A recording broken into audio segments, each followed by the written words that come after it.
In this evening's edition of the Health Report, one local medical doctor is warning about the dangers of excessive alcohol consumption during the festive season. TVJ's Shemela Pullen reports. Health Report. The holidays are popular for a lot of festivities, including partying and drinking. However, family physician Dr. Winston Dawes warns that drinking too much alcohol, especially during this time, can have harmful consequences. It damages your whole perspective and to your timing, etc.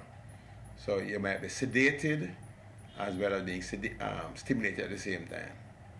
A lot of times people who take these drugs think that they are in a fit position to drive, and it's only when they met an accident because they see something coming and they can't react in time. And that's the big danger. Which is why Dr. Dawes is advising persons to drink in moderation. Any amount is going to have a negative impact. It's going to be one drink is one beer, one glass of wine, one alcoholic drink, and it should be drank slowly and best on a full stomach. Right? That's the best thing if you're going to have one drink.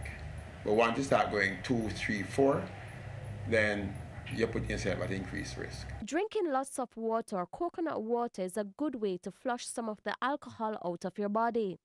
But even if you're not drinking alcohol but doing a lot of partying, rest is important. We all need sleep.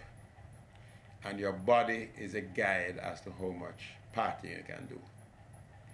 If you party too much, and even if you don't drink the alcohol, your mind becomes numbed and you're going to tend to fall asleep at the wheel.